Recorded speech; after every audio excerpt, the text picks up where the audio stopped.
નમસ્કાર દર્શક મિત્રો, લેટેસ્ટ ન્યૂઝમાં આપનું સ્વાગત છે। આજે આપણે દેશ વિદેશના એવા 10 મોટા સમાચાર વિશે વાત કરીશું જે તમારા જીવન પર સીધી અસર કરશે। રૂપિયો નીચલા સ્તરે પહોંચ્યો, વરસાદ શરૂ। પીએમ મોદી 12થી 15 ગાડીનો કાફલો છોડી 2 કાર સાથે નીકળ્યા। ગુજરાત પોલીસનો મોટો નિર્ણય। અમૂલે દૂધના ભાવમાં લીટરે 2 રૂપિયા વધાર્યા। નીટ પેપર લીક તપાસમાં મોટો ખુલાસો। ચોમાસાની શરૂઆતને લઈને અપડેટ। આગામી 3 દિવસ ઘરમાં જ રહેજો। પીએમની અપીલ બાદ વિદેશ પ્રવાસના બુકિંગ ઘટ્યા। આધાર કાર્ડને લઈને મોટા સમાચાર। આ બધું જ જાણીએ તે પહેલા અમારી યુટ્યુબ ચેનલને સબસ્ક્રાઇબ કરી લેજો અને બેલ આઇકન ઓન કરી દેજો। રૂપિયો નીચલા સ્તરે પહોંચ્યો। 13 મેના રોજ ડોલર સામે 25 પૈસા ઘટીને 95.75ના રેકોર્ડ નીચલા સ્તરે પહોંચ્યો હતો।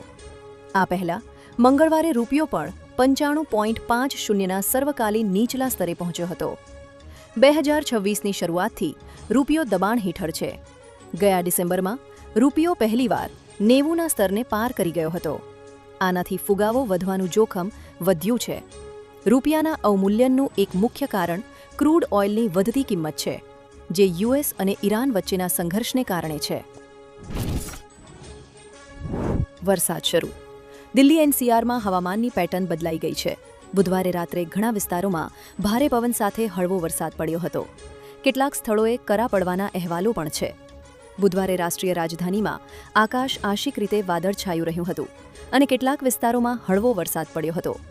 આઈએમડીએ શહેરના કેટલાક ભાગો માટે ઓરેન્જ એલર્ટ જારી કર્યું છે, જેમાં મોડી રાત સુધી વાવાઝોડા, વીજળી અને કરા પડવાની ચેતવણી આપવામાં આવી છે।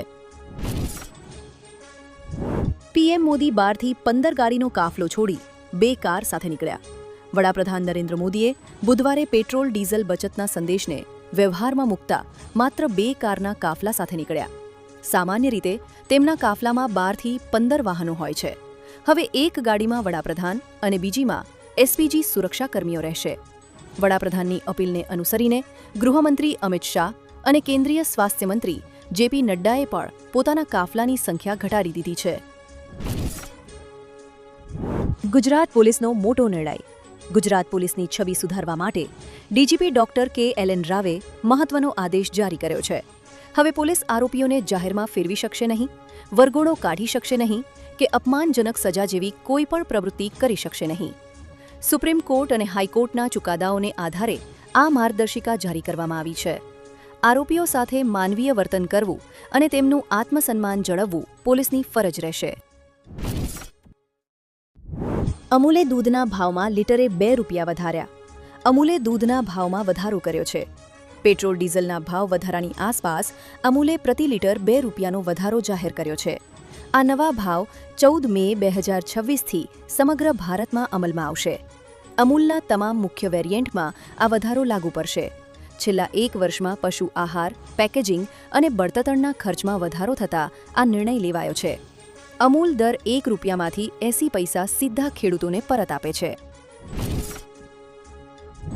નીટ પેપર લીક તપાસમાં મોટો ખુલાસો। નીટ યુજી 2026 પેપર લીક કેસમાં મોટો ખુલાસો થયો છે। આરોપી દિનેશ બિવાલે 10 વિદ્યાર્થીઓને અનુમાન પેપર્સ વેચ્યા હતા અને તેમની પાસેથી મોટી રકમ વસૂલી હતી। આ પેપર્સ તેણે ગુરુગ્રામના યશ પાસેથી મેળવ્યા હતા। દિનેશ બિવાલ જયપુર ગ્રામીણ માટે ભાજપ યુવા મોરચા યુવા પાંખના જિલ્લા સચિવ છે। સીબીઆઈએ જયપુરના જામવા રામગઢમાંથી 2 ભાઈઓની પણ ધરપકડ કરી છે। ચોમાસાની શરૂઆતને લઈને અપડેટ। દક્ષિણ પશ્ચિમ ચોમાસાની શરૂઆત માટે સાનુકૂળ પરિસ્થિતિ સર્જાઈ રહી છે। હવામાન વિભાગના જણાવ્યા અનુસાર આ સપ્તાહના અંત સુધીમાં દક્ષિણ બંગાળની ખાડી, આંદામાન સમુદ્ર અને આંદામાન નિકોબાર ટાપુઓના કેટલાક વિસ્તારોમાં ચોમાસું શરૂ થવાની સંભાવના છે। આ દરમિયાન ગુજરાતમાં હીટ વેવનો પ્રકોપ યથાવત છે। આગામી 3 દિવસ ઘરમાં જ રહેજો। ગુજરાતમાં આકરી ગરમીનો પ્રકોપ વધ્યો છે। અમદાવાદમાં તાપમાન 44.4 ડિગ્રી સુધી પહોંચ્યું છે, જ્યારે અનેક શહેરોમાં 45 ડિગ્રીની આગાહી છે। હવામાન વિભાગે આગામી 3 દિવસ હીટ વેવની આગાહી કરી છે। કચ્છ અને સુરેન્દ્રનગરમાં ઓરેન્જ એલર્ટ તેમજ અમદાવાદ, વડોદરા, ગાંધીનગર, રાજકોટ સહિતના વિસ્તારોમાં યલો એલર્ટ જાહેર કરવામાં આવ્યું છે। રાજ્યમાં તાપમાન 41થી 45 ડિગ્રી વચ્ચે રહેવાની શક્યતા છે। પીએમની અપીલ બાદ વિદેશ પ્રવાસના બુકિંગ ઘટ્યા. વડાપ્રધાન નરેન્દ્ર મોદીની દેશમાં જ ફરો અપીલને વ્યાપક અસર પડી છે. અપીલ બાદ નાયબ મુખ્યમંત્રી હર્ષ સંઘવીએ અમેરિકા પ્રવાસ રદ કર્યો હતો. સુરતમાં વિદેશ પ્રવાસના બુકિંગોમાં અચાનક ઘટાડો જોવા મળ્યો છે. ટૂર એન્ડ ટ્રાવેલ્સ સંચાલકોનું કહેવું છે કે વિદેશની ઇનકવાયરી લગભગ શૂન્ય થઈ ગઈ છે. બીજી તરફ સિક્કિમ, કાશ્મીર, ગોવા, વારાણસી જેવા દેશી સ્થળોની ડોમેસ્ટિક ઇનકવાયરીમાં વધારો થયો છે. આધાર કાર્ડને લઈને મોટા સમાચાર. યુઆઈડીએઆઈએ આધાર કાર્ડ નોંધણી અને અપડેટ માટે નવા નિયમો જાહેર કર્યા છે.